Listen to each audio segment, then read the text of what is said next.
नमस्कार दोस्तों, आज हम जानेंगे भगवान विष्णु के पहले अवतार मत्स्य अवतार की कथा। यह अवतार केवल एक लीला नहीं थी, बल्कि संपूर्ण मानवता को बचाने का एक प्रयास था। कहा जाता है कि एक समय जब प्रलय आने वाली थी, तब पृथ्वी पर प्रलय की चेतावनी के साथ साथ दुष्टता और अधर्म भी बढ़ गया था। ऐसे समय में भगवान विष्णु ने मत्स्य यानी मछली का रूप धारण किया और अपने भक्त राजा सत्यव्रत को दर्शन दिए। राजा सत्यव्रत एक अत्यंत धर्मप्रिय और निष्ठावान राजा थे। एक दिन जब वे नदी में जल अर्पित कर रहे थे, तब उन्हें अपनी उंगली में एक छोटी सी मछली दिखी। राजा ने उसे अपने कमंडल में रख लिया, लेकिन थोड़ी देर में वह मछली बड़ी होती गई। फिर उन्होंने उसे एक तालाब में छोड़ा, फिर भी मछली और बड़ी हो गई। अंततः राजा ने उसे समुद्र में छोड़ दिया।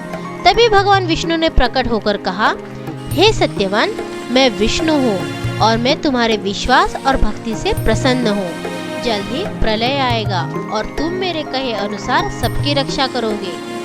भगवान विष्णु ने राजा सत्यव्रत को आदेश दिया कि वे एक विशाल नौका तैयार करें, जिसमें सभी प्रजातियों के बीज और ऋषि मुनियों को लेकर सवार हो। जब प्रलय का समय आया, पूरी पृथ्वी जलमग्न हो गई और चारों ओर पानी ही पानी हो गया।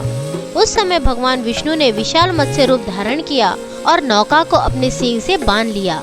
इस तरह भगवान विष्णु ने न केवल राजा और ऋषियों की रक्षा की, बल्कि नई सृष्टि की शुरुआत के लिए आधार भी बनाया। मत्स्य अवतार की यह कथा हमें यह सिखाती है कि भगवान अपने भक्तों की रक्षा के लिए किसी भी रूप में प्रकट हो सकते हैं, चाहे कितना भी बड़ा संकट क्यों न हो। यदि हमारी भक्ति और विश्वास सच्चा है, तो भगवान स्वयं हमारी रक्षा के लिए आते हैं। यह कथा हमें विश्वास दिलाती है कि हर अंत के बाद एक नई शुरुआत होती है और हर कठिनाई के बाद जीवन में एक नई रोशनी फैलती है।